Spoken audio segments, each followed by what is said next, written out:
The patients that I have put on higher CBD strains have not had the best outcomes.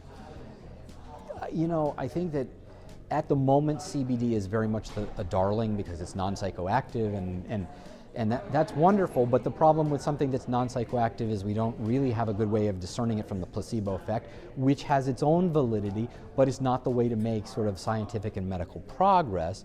So, what we really need to do is be able to do blinded studies, When we look at the studies that exist, for example, on CBD as a pure agent, and now I'm not talking about the kids with seizure disorder, but if we really start to look at treating adults who have anxiety or even psychosis, the doses that get used in the positive outcome studies are usually about an order of magnitude larger than anybody in the cannabis world is using.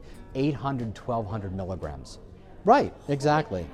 So the point is that whatever you're doing at 10 milligrams or 20 milligrams or 40 milligrams of CBD, at least it's such a drop in the bucket that you can't really say whether it's doing anything, at least compared to these studies that use much higher doses. And there's real scientific reasons why they pick these higher doses in terms of, these studies work on the basis of figuring out what dose seems to provoke things, an outcome, and then going on to test it in a more rigorous fashion. I think it really remains to be seen what the value of CBD and the ratios are.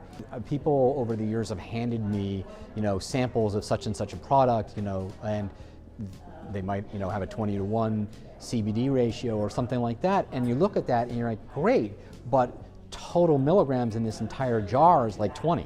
So the point is, it's very hard to know what that means, and at that concentration, what are you supposed to do with that little vial? Chug it?